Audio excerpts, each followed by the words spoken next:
Supreme court में CJP के मार्च के दौरान हुई हिंसा को जो कुछ कहा वो कॉकरोचों के पूरे इकोसिस्टम के लिए HIT के हिट के स्प्रे से कम नहीं था।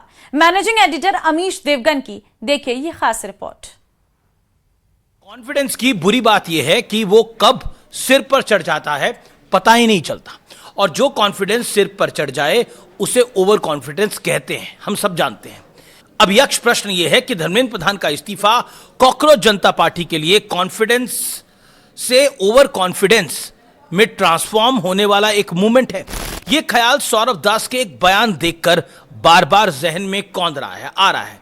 वो बयान और उससे झलकते और छलकते अति आत्मविश्वास के सारे सबूत आपको मैं दूंगा, लेकिन पहले जिन्हें नहीं पता उनकी जानकारी के लिए बता दूं, सौरभ दास कॉकरोच जनता पार्टी के मुख्य प्रवक्ता हैं और फिलहाल अभिजीत दिपके से ज्यादा फेमस चेहरा बन चुके हैं, काफी फेमस हो चुके हैं।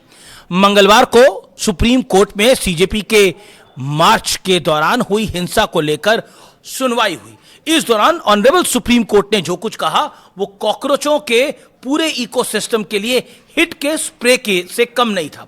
ऑनरेबल सुप्रीम कोर्ट ने अंतरिम आदेश के डायरेक्शन नंबर 4 में कहा गया, दिल्ली और अन्य राज्यों को वहां दर्ज की गई FIR की जांच आगे बढ़ाने की अनुमति है।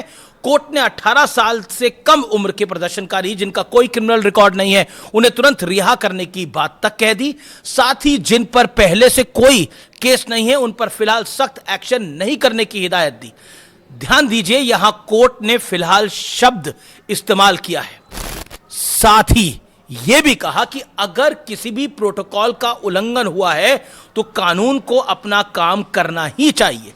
जैसे ही ऑनरेबल सुप्रीम कोर्ट ने यह बातें कहीं और कॉकरोचों को यह पता चली, यानी सीजेपी वालों को यह पता लगी, उनके ऊपर लगा मॉरल हाई ग्राउंड वाला रंग ऐसे उतरने लगा मानो बारिश में भीगकर शेर जैसा दिखने वाला जानवर अपने असली रूप में ना आ गया हो।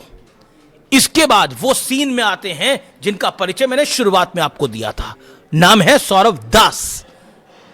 इनके बैकग्राउंड पे भी आऊंगा कि ये क्या कुछ कर चुके हैं, वो मैं बाद में आपको बताऊंगा, लेकिन वो फिलहाल इंपॉर्टेंट नहीं है। इंपॉर्टेंट ये है कि इस जनाब ने क्या कहा है, और ये मेरे देश के सुप्रीम कोर्ट, मेरे देश के लोकतंत्र से, मेरे देश के संविधान से ऊपर नहीं है। सुप्रीम कोर्ट के आदेश का डायरेक्शन नंबर 4 बेहद गंभीर चिंताएं पैदा करता है।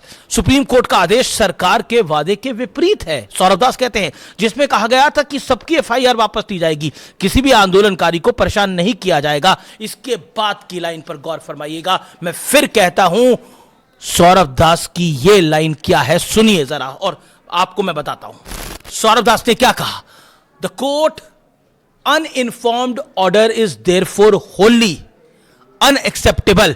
यानी वो कह रहे हैं कि अदालत ने ये जो आदेश सुनाया है, सुप्रीम कोर्ट ने जो आदेश सुनाया है वो अधूरी जानकारियों के आधार पर है, इसलिए ये आदेश उन्हें कतई स्वीकार नहीं है, मंजूर नहीं है। ये कौन होते हैं स्वीकार ना अस्वीकार करने वाले? सुप्रीम कोर्ट है। मुझे, आपको, सबको इसकी बात माननी पड़ेगी। अभिजीत दिपके, सौरभ दास इस देश की सुप्रीम कोर्ट से ऊपर नहीं है। कॉकरोच जनता पार्टी इस देश की सुप्रीम कोर्ट से ऊपर नहीं है। अगर इस देश में ये एनार्की फैलाने के मन से काम कर रहे हैं तो भूल जाएं, जब तक हम जिंदा हैं ये होने नहीं देंगे। जब तक इस देश के कोटि कोटि लोग हैं ऐसा होने नहीं देंगे। मतलब देश की सर्वोच्च अदालत फैसला सुनाते हुए अनइन्फॉर्म्ड थी, क्या बचकाना बात है ये। इसके बाद सौरभ दास ने जो धमकी दी, अगर सब कुछ वैसा नहीं हुआ जैसा उनसे वादा किया गया था, यानी ये डिक्टेटर बन गए हैं, ये बताएंगे ऑनरेबल सुप्रीम कोर्ट को क्या करना है, तो वो बड़े स्तर पे आंदोलन करेंगे। क्या होगा फिर आंदोलन से?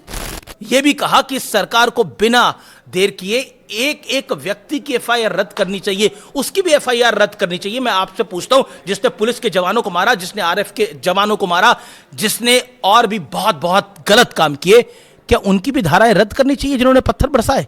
मैं पूछता हूं। स्टूडेंट्स के ऊपर कार्रवाई नहीं होनी चाहिए, मैं एग्रीड हूं, लेकिन गुंडों पे तो होनी चाहिए। और जो ये 2800 लोग आए थे जिनका क्रिमिनल ट्रैक रिकॉर्ड है उन पे तो होनी चाहिए। देखिए, प्रोटेस्ट दोबारा से शुरू होगा या नहीं होगा ये सरकार ही जवाब देगी आपको, क्योंकि सरकार के ऊपर डिपेंड करता है। जो उन्होंने गारंटी किया था वो गारंटी में वो अमल करें, वो सबसे ज़रूरी बात है। अगर नहीं करेंगे तो युवा फिर से रोड पे आने के लिए तैयार है, हमें कोई दिक्कत नहीं है रोड पे बैठने के लिए। 36 दिन हम लोग बैठे, वैसे ही हम लोग आगे भी बैठ सकते हैं। सरकार को डिसाइड करना पड़ेगा।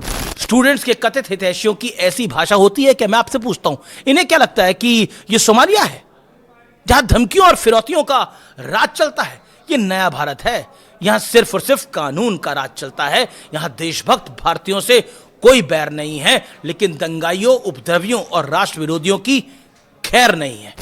और दोगलेपन की इंतहा देखिए, जब दिल्ली की सड़कों पर हिंसा का नंगा खेल चल रहा था तो कॉकरोचों के हिमायती कह रहे थे उपद्रवियों का उनसे कोई लेना देना ही नहीं है, ये सभी तो बीजेपी और आरएसएस के एजेंट हैं, लोग हैं। अब जब इन पर कार्रवाई हो रही है तो सौरभ दास और ये दिपके एंड पार्टी इतनी चिंतित क्यों है, इतनी व्यथित, इतनी परेशान क्यों है? सुनिए तब ये लोग क्या दावा कर रहे थे और अब क्या कर रहे हैं। ये बाहर से लोग भेजे जा रहे जानबूझकर प्रोटेस्ट को खराब करने के लिए। हम यहाँ पर 1 महीने से बैठे हुए थे, 1 महीने में ऐसी कोई वारदात नहीं हुई, लेकिन अब क्या हो रहा है, जैसे ये प्रोटेस्ट बड़ा हो गया है तो ये बाहर से गुंडे भेजे जा रहे हैं बीजेपी द्वारा जानबूझकर लोगों को उकसाने के लिए, और यही लोग हैं जो पथराव कर रहे हैं बीजेपी के। जो असली स्टूडेंट्स घायल हुए ना, उनके गुनाहगारों को सजा होनी ही चाहिए, लेकिन मानव अधिकार तो उन पुलिसकर्मियों का भी है जिन्हें निशाना बनाया गया। जिन दंगाइयों ने उस दिन दिल्ली समेत देश में आग लगाने का प्रयास किया, ये कॉकरोच जनता पार्टी वाले उन्हें क्यों छुड़वाना चाहते हैं? जब वो बीजेपी के एजेंट है तो उन पे कार्रवाई होने देना। कॉकरोच जनता पार्टी वाले क्यों बजाना चाहते हैं? इतनी घबराहट, इतनी झुंझुलाहट, इतनी छटपटाहट क्यों है? क्या कोई राज है जिसके खुलने का डर है? क्या कोई बात है जिसके पब्लिक में आने का खतरा है? लेकिन ये पब्लिक है, सब जानती है।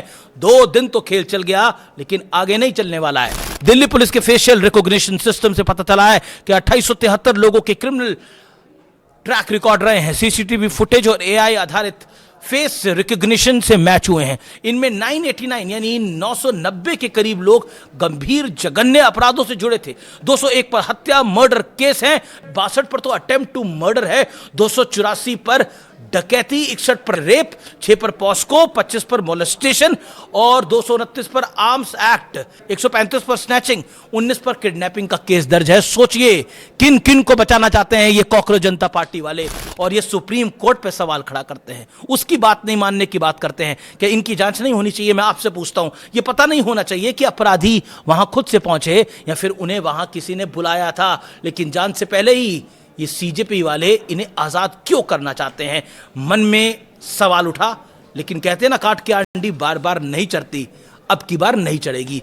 देश का युवा, देश का जेनजी इस देश की मातृभूमि के साथ है। ये देश रहेगा तो हम सब रहेंगे। आप जेनजी हो, जेन अल्फा हो, किसी भी जनरेशन के हो, इस देश को प्रणाम करना सीखो। अगर देश नहीं तो हम नहीं।